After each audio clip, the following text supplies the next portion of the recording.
చోటుకి వెళ్ళాల్సినటువంటి అవసరం వస్తుంది. ఆ యొక్క శ్మశానంలో అందరూ సమానమే, ఎవరు కూడా తారతమ్యం లేదు.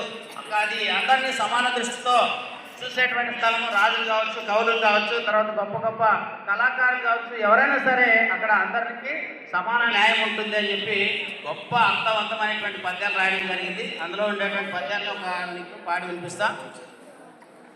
ఎన్నో ఏళ్ళు గతించిపోయినవి కానీ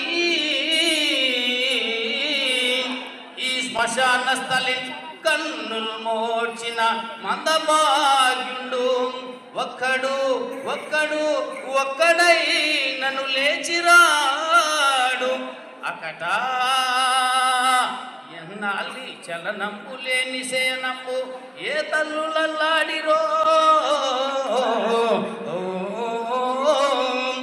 ఏ తల్లులల్లాడిరో. కన్నీటంబడి క్రాగిపోయినవి నిక్కమ్మిందు పాషాణములు. తర్వాత అలాగే రెండో పద్యంలో ఇక్కడ ఈ చోటనే సత్కవీంద్రుని కమ్మని కలము నిప్పులలోన కరిగిపోయే.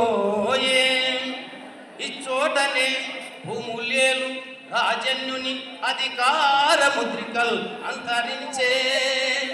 ఈ చోటనే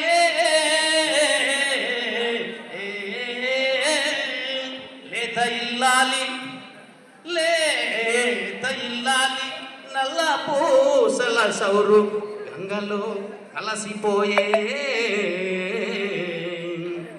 చోటనే ఎట్టి పేరెన్ని కనుగొన్న చిత్రలేఖకుని కుంచెయు నశించిపోయే. ఇది పిశాచులతో నిటాలేక్ష నుండు గజ్జ కదలించి ఆడు రంగస్థలంబు. ఇది మరణదూత దీక్షణమోహు దుష్టుల లయం అవని పాలించు భస్మ సింహాసనంబు.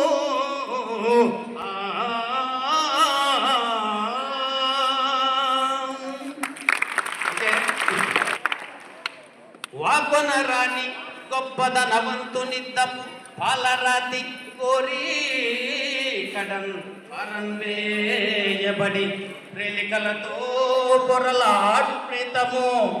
ఏ అకటి చిత్తునల్ కుమిలి ఆర్చి గతించిపోయిన ఏ పేదవానిదవునో కదా. ఆ పేదవానికై వగయుండొక్కడు కాటియుం దాచనేలదు.